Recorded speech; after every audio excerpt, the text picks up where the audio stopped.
Olá, eu sou o diácono Roberto Rabelati, chanceler da Cúria Diocesana de Três Lagoas, e hoje nós estamos aqui para falar um pouquinho sobre os livros paroquiais, um pouquinho do muito que se tem para falar, mas um pouquinho sobre os livros paroquiais, o que são, como guardá-los, enfim, quais as alterações que se podem fazer, um esboço daquilo que é o básico a respeito dos livros paroquiais. Então, nós temos aqui alguns slides para ir passando e nós vamos oferecendo, então, um esboço, como eu disse, de tudo aquilo que nós precisamos saber e entender a respeito, então, destes livros. Inicialmente, quais são esses livros, né? O que forma o cartório paroquial ou arquivo paroquial? Lembrando que esse cartório paroquial tem também, nós temos na Cúria Diocesana, o nosso cartório da Cúria, o nosso arquivo da Cúria, onde ficam os livros cópia de todos esses outros livros que estão nas paróquias. Então, os livros paroquiais são o livro tombo, todos são de responsabilidade do pároco, mas de uma maneira especial o livro tombo, né? Ele fica nas mãos do pároco para este acompanhamento do histórico da paróquia, mas a gente vai ver que tipo de histórico é esse. Mas o tombo, o batismo, o casamento, crisma, primeira comunhão e todos os livros atas que são utilizados nos conselhos, no Conselho Administrativo e de Assuntos Econômicos paroquial, o Conselho Paroquial de Pastoral, enfim, as atas devem permanecer no arquivo ou no cartório paroquial. O Código de Direito Canônico vai dizer lá para a gente, no 535, em cada paróquia haja os livros paroquiais, isto é, o livro de batizados, importantíssimo, é o livro que dá acesso, né, à entrada da vida do fiel na nossa igreja, o de casamentos, de óbitos. Algumas paróquias ainda têm, muitas, aliás, têm óbitos, não só porque ainda o utilizam, mas principalmente pelos tempos antigos. Os cemitérios eram ligados à paróquia, né? Quantas vezes a gente vê isso? O cemitério do lado da igreja matriz, enfim, e aí tinha os livros de óbitos. E outros, de acordo com as prescrições da Conferência de Bispos ou do Bispo Diocesano. Então, cuide o pároco, é sempre a responsabilidade do pároco na guarda desses livros, né? Cuide o pároco que esses livros sejam cuidadosamente escritos e diligentemente guardados.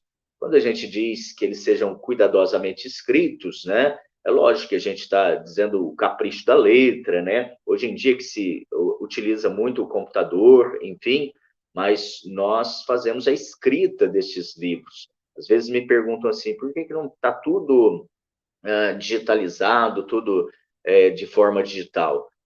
Primeiro, porque não mudou o Código de Direito Canônico e a gente precisa ter estes livros que são relíquias da nossa história, e não só da história da igreja, mas da história das cidades, de um estado, de um país, enfim, passa muito por estes livros, né? Então, sejam cuidadosamente escritos, como eu estava dizendo, né? Não precisa ser a escrita mais linda deste mundo, mas precisa ser entendível, né? A gente precisa ler aquilo que está escrito, não pode haver dúvidas sobre aquilo que está escrito. E diligentemente guardados, o cuidado na guarda para que eles fiquem num cartório que não se possa molhar, não se possa estragar, enfim, que tenha extintores de incêndio, tenha todo um cuidado com estes livros. Em cada paróquia haja um cartório ou um arquivo em que se guardem os livros paroquiais, juntamente com as cartas dos bispos e outros documentos que devem ser conservados por necessidade ou utilidade. Tudo isso que deverá ser examinado pelo bispo diocesano ou seu delegado na visita canônica ou em outro tempo oportuno. O pároco cuide que não chegue em mãos estranhas, né? Aqui na Diocese de Três Lagoas, vocês se lembram, se recordam quem é da nossa diocese, são 10 cidades, 15 paróquias, mais de 150 comunidades. Nós fizemos, então, esta visita para verificar justamente estes livros e este cartório, com todas as cartas dos bispos, enfim, os documentos necessários, todos os decretos, tudo isso forma o nosso cartório paroquial e deve ser diligentemente guardado, né? Não se pode dispensar outra atenção que não seja a guarda, a diligência com este arquivo que é importantíssimo na história da igreja e na história das cidades.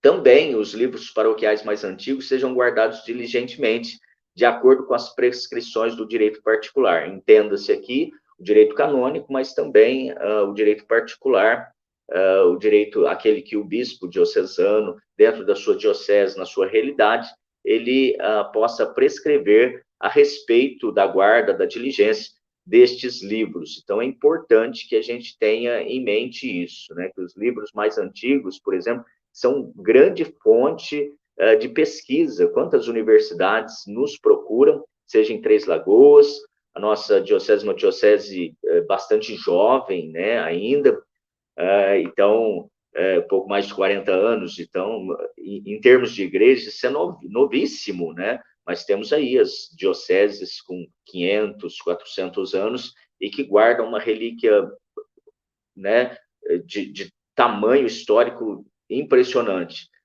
Muitas, como a Diocese de Três Lagoas, né? A paróquia Santo Antônio, que hoje abriga a Catedral de Três Lagoas, ela é mais velha do que a própria cidade de Três Lagoas. E lá nos livros, nos livros de batismo, estão a história desta cidade. E quantas outras cidades, né? Imagina a nossa arquidiocese primaz do Brasil, São Salvador, da Bahia, a relíquia que eles carregam do início da povoação do nosso país e tudo mais. Então, é de grande importância para nós, para a sociedade, para as universidades, como grande fonte de pesquisa para a gente saber de onde nós viemos, quais foram as nossas raízes religiosas, culturais, enfim, tudo mais passa pelos nossos livros e é importante que se guarde e que se tenha esse cuidado especial. O que são, para que servem, como devem ser preenchidos, eles podem ser alterados, tudo isso fica na nossa cabeça, na cabeça dos nossos secretários, dos nossos párocos, enfim, e nós vamos vê-los agora, então. Aqui tem um termo de abertura, olha, a letrinha bonita, né? O capricho, esse daqui ainda é novo, de 1944, mas quantos outros por aí, né? A nossa aqui é de 1913, Paróquia Santo Antônio, então todo o cuidado com esse... A paróquia é Santana de Paranaíba, mais de 180 anos de história, conta a história não só da região do Bolsão Sul-Mato-Grossense, mas da cidade de Paranaíba e tudo mais, né? Então, vamos começar lá pelo livro Tombo. Tombar significa fazer o tombo de, inventariar, arrolar, registrar. O tombo é o registro de coisas ou fatos relativos a uma especialidade ou uma região, né? Onde são lançados os acontecimentos históricos, os atos e fatos significativos e os procedimentos administrativos de maior relevância. Não é ata de assuntos econômicos e de acontecimentos diários da paróquia, né? Eu não vou fazer lá um diário de bordo e falar, olha, hoje nós enterramos fulano, hoje, né? Enfim, não é para isso.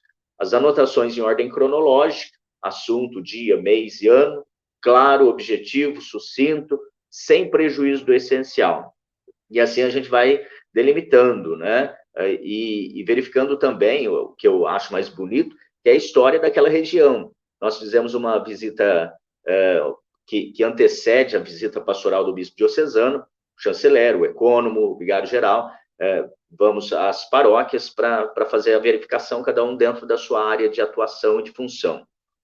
Nós estivemos na paróquia São Pedro, apóstolo de Chapadão do Sul, que é da nossa diocese, padre Altair Ferreira, já foi administrador diocesano, e lá, olha que interessante, assim, né, o livro Tombo, ele não é um diário de bordo, mas ele coloca aquilo que é essencial, os acontecimentos importantes, aquilo que deve ficar como registro, para depois, inclusive, a gente entender o que aconteceu com a igreja, com a região, com a paróquia, com o povo, e aí havia uma anotação que eu achei muito pertinente, principalmente porque já passou um pouco, talvez daqui a alguns anos as pessoas nem se lembrem disso, mas o padre Altair deixou registrado que naquele dia ele não foi celebrar numa comunidade muito distante, Chapadão tem comunidades distantes, né? Ele não foi por causa, estava acontecendo a greve de caminhoneiros, vocês se lembram, então havia falta de combustível nos postos de combustível, o padre não tinha como se deslocar até aquele local,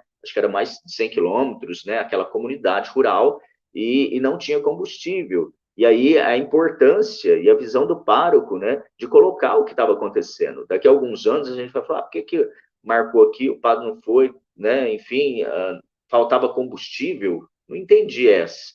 E ele, a sensibilidade de colocar, olha, no país está acontecendo isso, isso, isso, e por conta disso não há combustível nos postos de gasolina. Então, daqui a alguns anos, se a gente pegar este tombo, olha a importância, a gente vai entender qual que era o momento sociopolítico, religioso, cultural, e a gente vai entender assim, a dinâmica daquela sociedade, daquela paróquia, enfim, da religiosidade que estava acontecendo. Então, a importância deste livro e também a importância da sensibilidade do pároco de colocar esta informação no livro tombo. Então, não é a ata de assuntos econômicos, não é um diário de bordo, mas os acontecimentos históricos, os atos significativos, procedimentos, enfim, lá são colocados todos os decretos do bispo diocesano, enfim, tudo mais, há um balanço histórico e a gente pode resgatar muito com isso.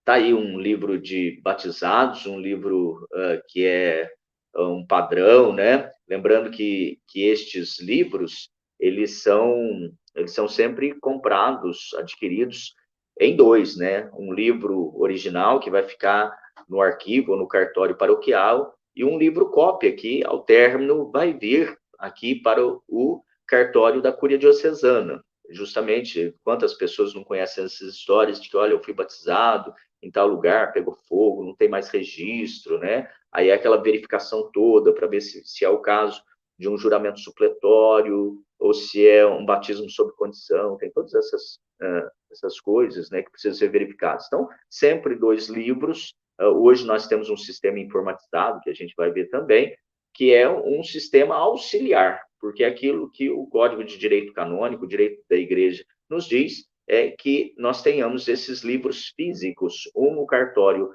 paroquial, um no cartório diocesano, da Cúria Diocesana. Então, esse é um livro padrão. Vamos lá. Então, da prova e anotação do batismo, está no cânon 877, que vai dizer o seguinte: o pároco do lugar em que se celebra o batismo deve anotar, primeiro, cuidadosamente, sem demora, os nomes dos batizados, fazendo menção do ministro, pais, padrinhos, testemunhas, se as houver, do lugar e dia do batismo, indicando também o dia e o lugar do nascimento, né? Isso é importante, a palavra que foi usada aqui, acho que é de extrema importância. Cuidadosamente, né? O cuidado e sem demora. A gente não pode falar, eu vou deixar tudo para o final do mês, eu faço tudo. Não. Confirmou, houve o batismo, né? Os documentos já são preparados antes, mas confirmou, houve o batismo, vamos fazer o registro desse batismo.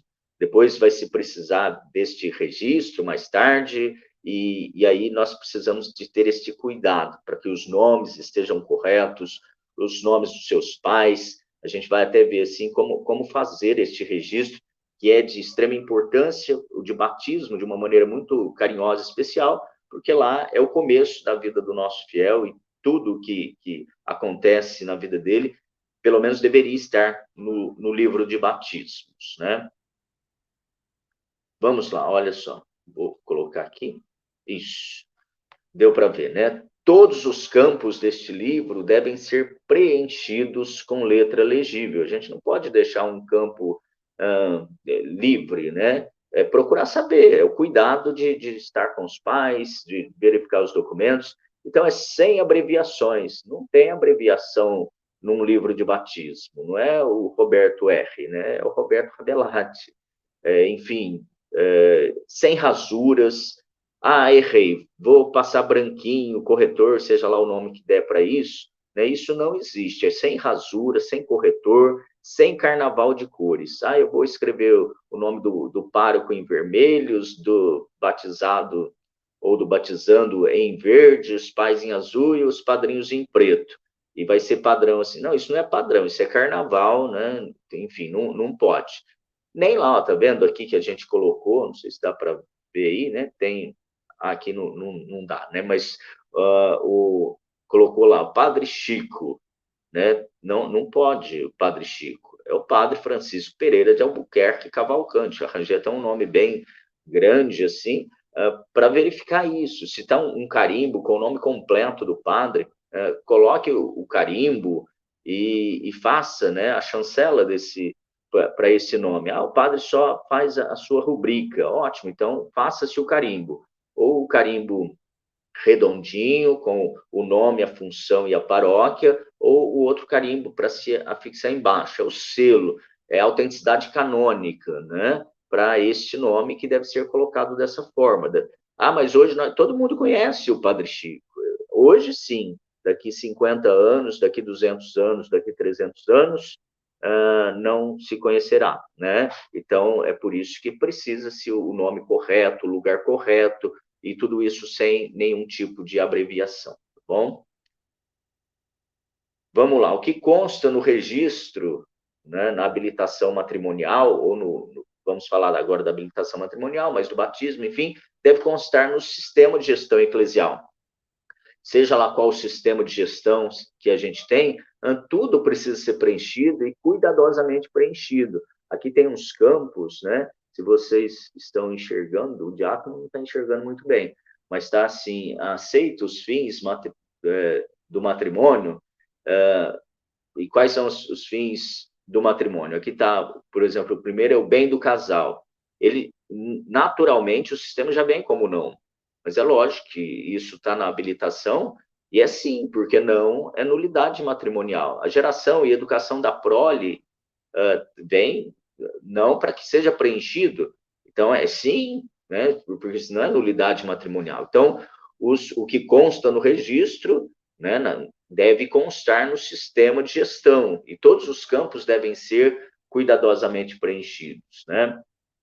Esses campos, lembrando, né, o Código de Direito Canônico nos diz dos livros físicos, e quem tem sistema de gestão eletrônica, informatizado, assim, isso é um auxílio, um grande auxílio, diga-se de passagem, né? Quando a gente precisa procurar mais rapidamente, e por isso a importância de alimentar bem o sistema, de alimentar logo o sistema, enfim, é porque a gente tem as informações muito rapidamente, a gente sabe qual livro procurar, enfim. Imagina quantas pessoas procuram não só a Cúria Diocesana, mas os cartórios paroquiais, procurando, por exemplo, eu preciso do batizado, né, uma certidão de batismo do meu avô, enfim, lá de 1913, 1915, enfim. Como que a gente vai procurar? Às vezes ele chegou aqui no Brasil, ou nasceu por aqui, porque veio os pais, os avós, bisavós, enfim, vieram de fora, e a gente precisa. Ele nasceu em 1913, mas a gente não tem outro dado, não sabe quando ele foi batizado, enfim. Então, a partir do nascimento, nós vamos procurar nos livros. E quantos livros de 1913 até agora nós não temos? E nós não sabemos quando ele foi batizado, se ele casou, enfim, tudo mais. Se tudo isso estiver num livro de gestão, num sistema informatizado de gestão, muito rapidamente a gente deve localizar, e aí é mais fácil para atender as pessoas que nos pedem por diversas ocasiões, enfim, as pessoas precisam, por exemplo, para a cidadania, né, dupla cidadania italiana principalmente, a questão do jus sanguinis, né, o sangue italiano, então precisa provar que veio da Itália, lá nesse registro vai estar escrito que é italiano e tudo mais. Algumas vezes nos pedem para comprovar alguma coisa na justiça, principalmente na área de previdenciário, enfim, nos pedem algumas certidões. Então, o sistema nos ajuda a ajudar quem precisa mais rapidamente, tá bom? É assim. Depois, olha lá. Pois até aqui, ó, o secretário usou um corretivo no livro de batizados. Quando o padre foi assinar, tá lá, ó, o padre até desmaiou, né? Não se usa corretivo. Não se pode usar um corretivo num livro canônico. E aí, então, como é que a gente faz nesses casos em que errou? Então, vamos lá, olha lá. Se cometer um erro, deve empregar a partícula retificativa digo. Por exemplo, né, tá lá, aos 16 dias do mês de julho, vírgula, digo, vírgula, de junho de 2020, seja lá o que for. Né? Se você está preenchendo e errou naquele momento, você estava escrevendo, virou o mês, por exemplo, ou virou o ano. Acontece muito quando vira o ano, né? Você vai escrever lá, você sempre está no ano anterior, ou no mês anterior, porque está com aquilo na cabeça, enfim. Então, usa esse retificativo, né? Vírgula, digo, vírgula, e coloca lá, se foi na hora. Se passou, você fez o registro todo, não deu para fazer o digo. Aí no final você foi ler de novo e está lá. Quando se constatar um erro ou omissão depois de registrado, aí usa-se, se tiver o local lá, em tempo. Por exemplo, em tempo. Onde se lê julho, leia-se junho. Mas foi naquele registro. Você acabou de fazê-lo e fez. Isso não é alteração do livro, porque a alteração é diferente. Passaram-se algum tempo e foi-se emitir uma nova certidão, e aí constatou-se o erro. Aí vem aqui, ó. Primeiro, o padre pode autorizar a alteração do livro de batizados, casamentos e outros? Não é verdade. Não é o pároco que autoriza essa alteração, né? O padre pede autorização por escrito ao bispo diocesano, especificando quais as alterações são necessárias e demonstrando a sua pertinência. Que são os casos, né, aqui na Diocese de Três Lagoas, muito frequentemente, são os casos de erro material, alteração legal, que a gente vai verificar. Então, se faz alteração, se faz uma averbação à margem do livro de batismos, dizendo especificamente que com autorização episcopal se faz aquela alteração, porque já foi para a Cúria Diocesana, já passou pela chancelaria, já se verificou a pertinência daquela alteração, né? Já se verificou o código canônico, enfim, e aí se leva ao bispo e ele faz um rescrito, né? Uma resposta ao pedido, é sempre um rescrito e autoriza essa alteração. Então, também os fiéis devem entender que, às vezes, falam assim, mas não é só alterar aí, me dá. Não, não é bagunçado, é um cartório.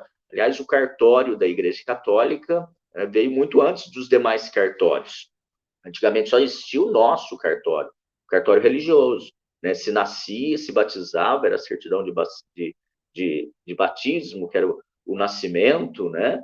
E, enfim, a primeira comunhão, crisma, casamento, depois até o óbito que era da igreja, o cemitério era da igreja, se registrava no livro de óbitos, se averbava no livro de batizados. Outro dia até aconteceu, uma pessoa faleceu, a pessoa levou, olha que bonito, é a atenção também do fiel, né?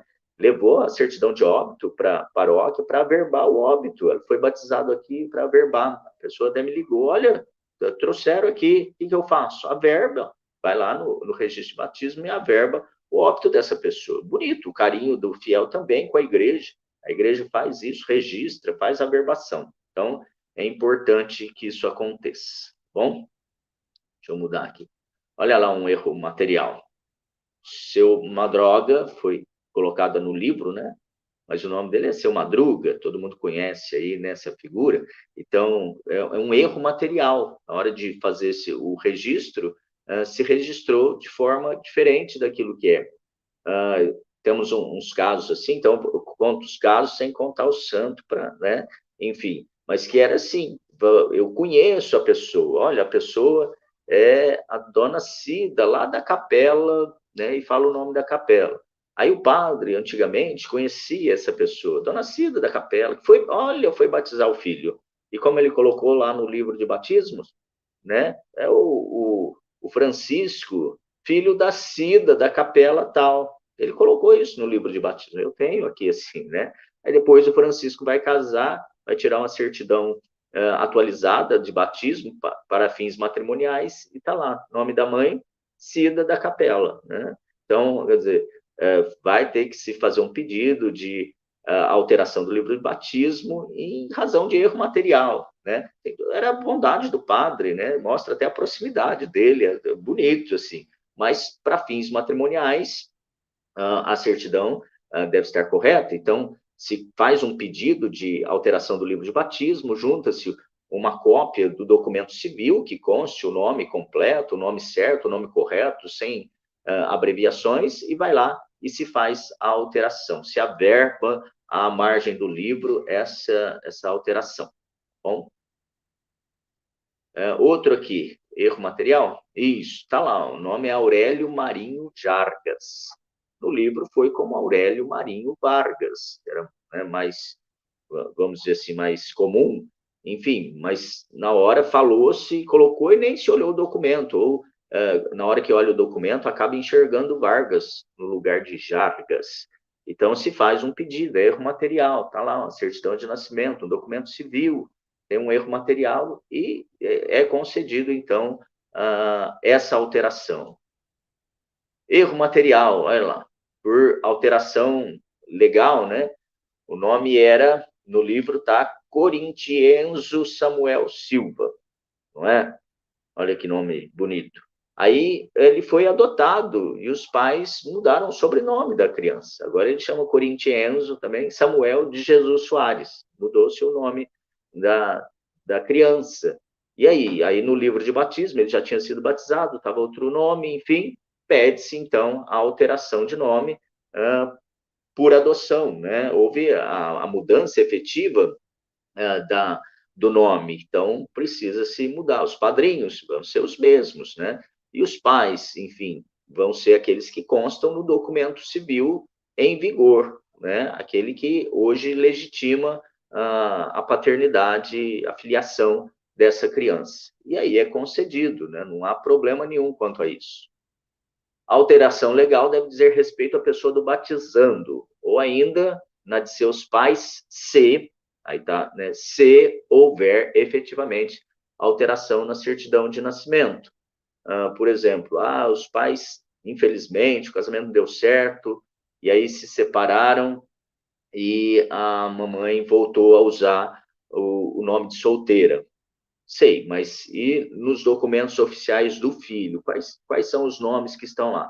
Não, os documentos do filho não vai mudar, porque a época são esses os nomes, e enfim, então também não se muda o registro de batismo, né? Continua sendo aquilo que era quando do batismo, porque não muda efetivamente o registro essencial do batizando. Então, é só para esses erros materiais em que há uma mudança de documentos civis ou um erro material mesmo, como a gente viu lá, né?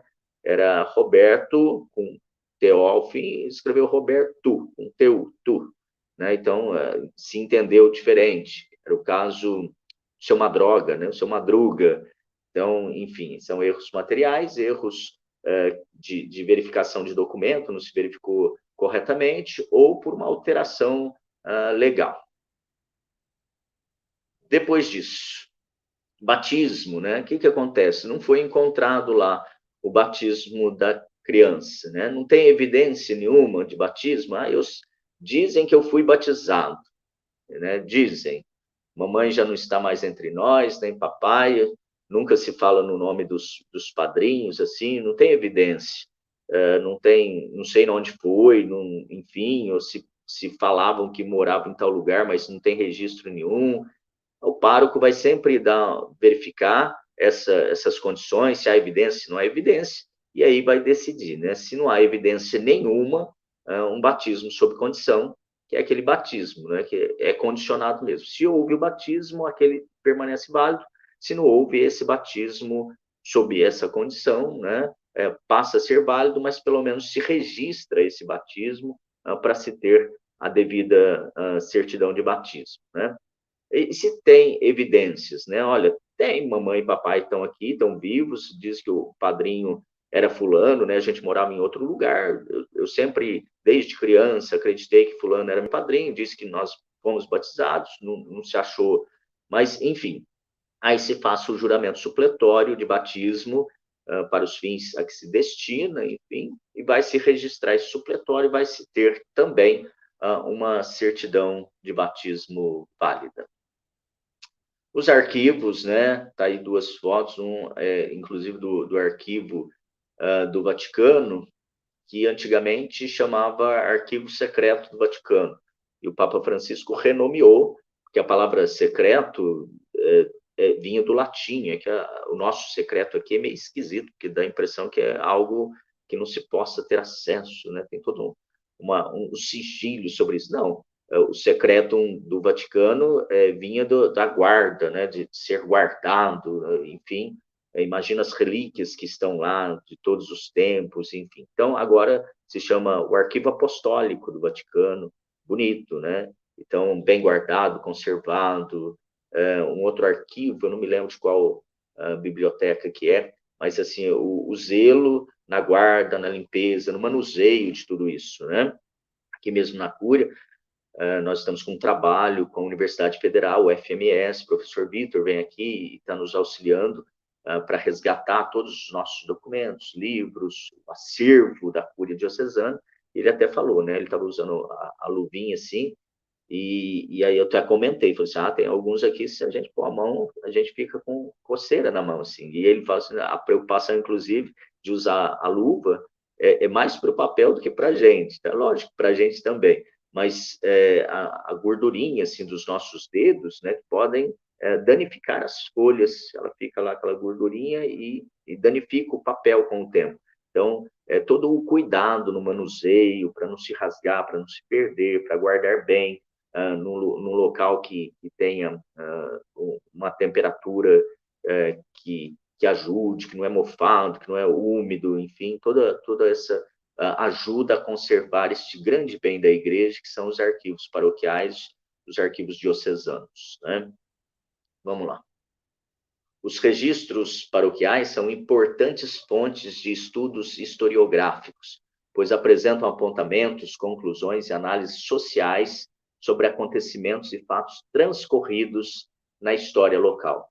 Cuidar dos livros e do arquivo é um dos deveres do pároco. Está lá no Código de Direito Canônico. Quando ele toma posse do ofício de pároco, no seu decreto de nomeação, vem uma das coisas, são os arquivos, né? É dever dele. Ou seja, está ligado às suas funções. Não se pode cuidar do meu jeito. Não existe isso na igreja, né? É o jeito da igreja. O padre passa, os registros permanecem, né? Então, o cuidado não só do pároco, como parte integrante do seu dever, da sua função, mas também dos secretários paroquiais de ajudar o pároco nessa função, de, inclusive, sugerir, olha, padre, precisamos de um outro lugar, um outro local para guarda, para colocar estes livros, porque nós estamos nesta situação, observar o local, se não tem goteiras, enfim, tudo mais, e ajudar o pároco nessa função de guardar diligentemente este cartório tão precioso para a história da igreja, para a história do nosso povo, para a história da nossa paróquia, do nosso bairro e tudo mais. Está aqui até uma foto do termo de posse do presidente da República, né? Inclusive está disponível esse daí, eu tenho ele, né? Que vai para o Arquivo Nacional, os livros de posse e tudo mais. Acho que esse, inclusive, é meu último slide. Para que a gente possa entender a história de um povo, de um país e da nossa igreja de uma maneira geral. Então, basicamente, tem muito mais coisas para falar, e quando a gente fala sobre esse assunto, quantas dúvidas nós temos, e as paróquias e os fiéis, sobre esse assunto. Mas a gente vai lidando aos poucos com as situações, são sempre situações tão novas que acontecem todos os dias nas paróquias, então peço encarecidamente, né, que entre em contato com a Cúria Diocesana, a gente vai conversando, nestes 2 anos de pandemia, que juntamente com o economato e o vigário-geral, o econômico e o vigário-geral, nós conseguimos visitar as 15 paróquias da nossa diocese, né? Quantas coisas diferentes nós vimos nos nossos cartórios, né? Tantas situações e que a gente pôde debruçar sobre elas, estudar sobre elas, verificar condições, e ainda estamos fazendo na Cúria Diocesana. Então, muitas coisas que nós precisamos verificar, cuidar para o bem da igreja, para o bem da nossa diocese, da nossa comunidade paroquial e do nosso povo, né? Então, isso é assim que nós trabalhamos, e espero que tenha ajudado e que os secretários e secretárias paroquiais possam nos auxiliar, né? A mim, que sou chanceler, mas também ao nosso bispo diocesano, os párocos, nessa função de guardar, de proteger e de bem registrar todos esses acontecimentos da vida da igreja. Agradeço de coração e espero que a gente possa continuar em outras formações, com outras dúvidas que aparecerem, com outros assuntos ligados à chancelaria, aos livros, aos rescritos, aos decretos e tudo mais. Deus abençoe, guarde e proteja a todos nós. Que assim seja. Amém.